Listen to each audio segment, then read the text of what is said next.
시청자 여러분 안녕하십니까? BOA 모닝뉴스 시작합니다. 미한일 3국 안보실장 회담은 새로운 대북정책 수립 과정에서 3국 공조의 중요성을 강조하고 한일 양국의 의견을 적극적으로 청취하겠다는 뜻이라고 백악관 고위관리가 밝혔습니다. 국무부는 새 대북정책의 중심은 북한의 비핵화라는 점을 분명히 하면서 미한일 안보실장 회담에서 북한 문제를 포함한 대북정책 검토에 대한 논의가 있을 것이라고 밝혔습니다. 첫 소식 함지하 기자가 보도합니다. 미국 행정부 고위당국자는 1일 언론 브리핑을 통해 2일 열리는 미한일 안보실장 회담은 조 바이든 행정부 출범 이후 미한일 3국의 고위급 인사가 처음으로 모여 주요 현안을 논의하는 자리가 될 것이라고 밝혔습니다. 이 당국자는 이번 회담에서 북한의 최근 탄도미사일 발사 문제를 비롯해 핵 비확산 문제, 신종 코로나 바이러스 감염증 관련 북한의 상황, 최근 북중 간 외교 관계 등 북한 관련 전반이 논의될 것이라고 설명했습니다.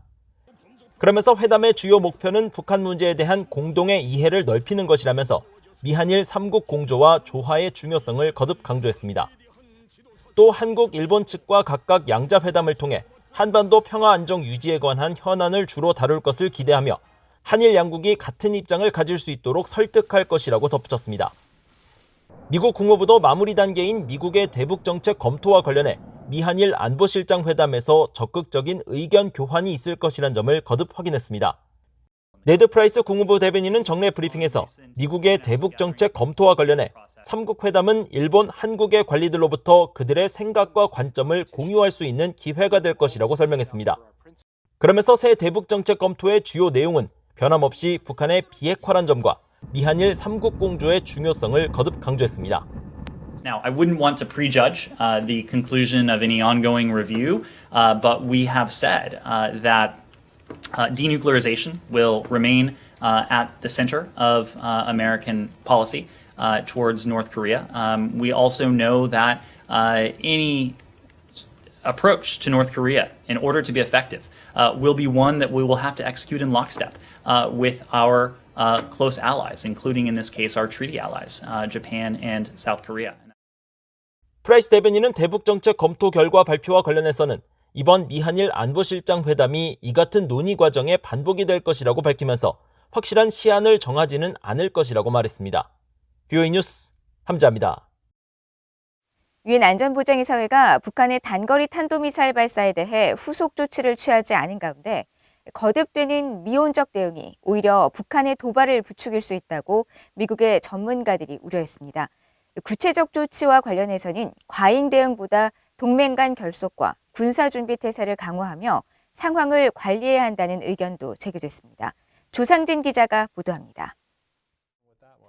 백악관 국가안보회의 비확산 생화학방어 선임국장을 지낸 앤서니 루지에로 민주주의 수호재단 선임연구원은 1일 BOA에 김정은은 바이든 행정부가 미사일 발사에 대한 책임을 추궁할지 여부를 시험해보고 있다고 말했습니다.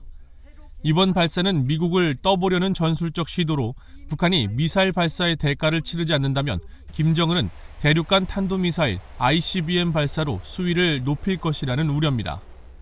루지에로 선임연구원은 북한의 최근 미사일 발사가 유엔 안보리 결의에 위배되는 만큼 미국은 한국, 일본과 함께 발사를 규탄하고 북한의 미사일 프로그램을 향한 제재를 가해야 한다고 촉구했습니다.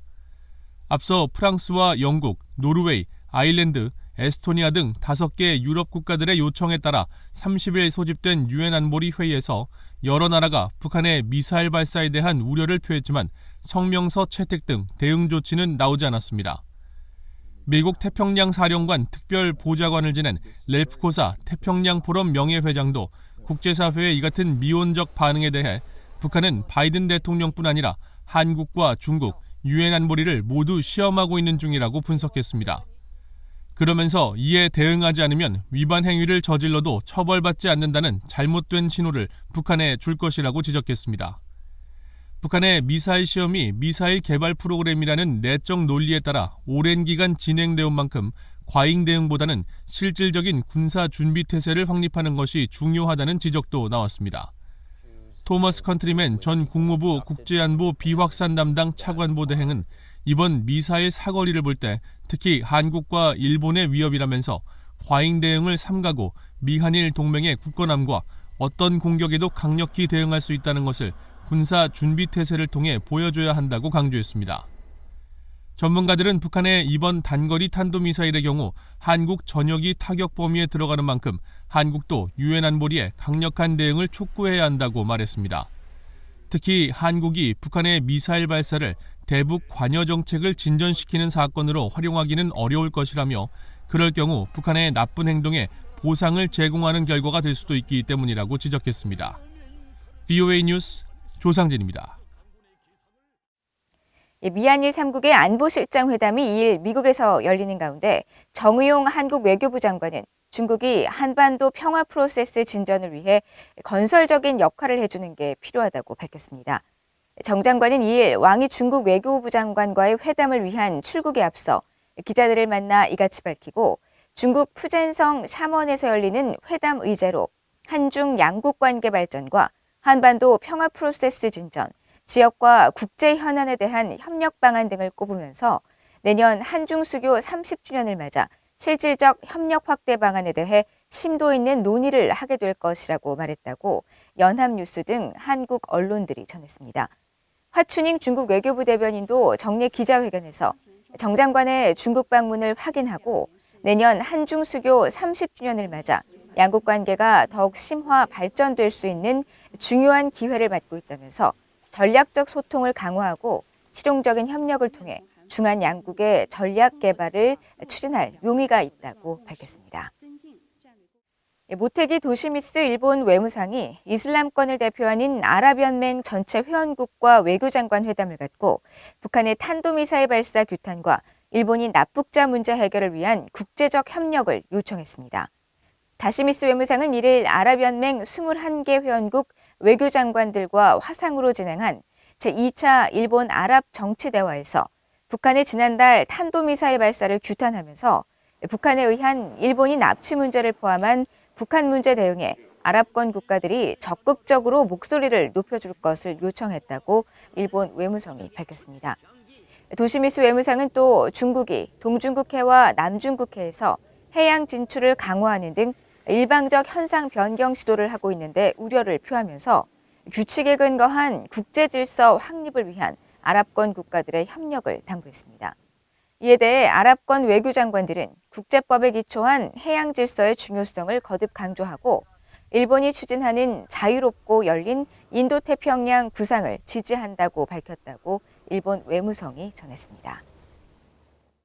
미국은 유엔 안보리 대북제재위원회 전문가 패널 보고서는 북한의 계속되는 핵과 미사일 프로그램 개발의 세부 내용을 보여준다며 이것은 분명 안보리 결의 위반이라고 강조했습니다. 특히 중국이 북한의 제재 회피 활동에 연관돼 있다면서 중국의 대북 제재 이행을 촉구했습니다. 오택성 기자입니다. 유엔 주재 미국 대표부는 31일 공개된 북한의 광범위한 제재 위반 사례를 명시한 유엔 안보리 대북제재위원회 전문가 패널 보고서에 대한 VOA의 논평 요청에 분명한 입장을 밝혔습니다. 유엔 주재 미국 대표부 대변인실 관계자는 1일 VOA에 이번 보고서는 북한이 제재를 위반하면서 핵과 미사일 프로그램 개발을 계속 벌이고 있다는 사실을 세부적으로 조명하고 있다고 밝혔습니다. 그러면서 북한의 고농축 우라늄 생산과 탄도미사일 프로그램 현대화가 포함된다는 보고서 내용을 다시 한번 강조했습니다. 앞서 지난 3월 31일 공개된 보고서에서 전문가 패널은 북한이 핵과 미사일 발사 프로그램을 지속하고 있으며 각종 제재를 회피하고 또 사이버 해킹 공격 등을 통해 자금을 확보하고 있다고 지적했습니다.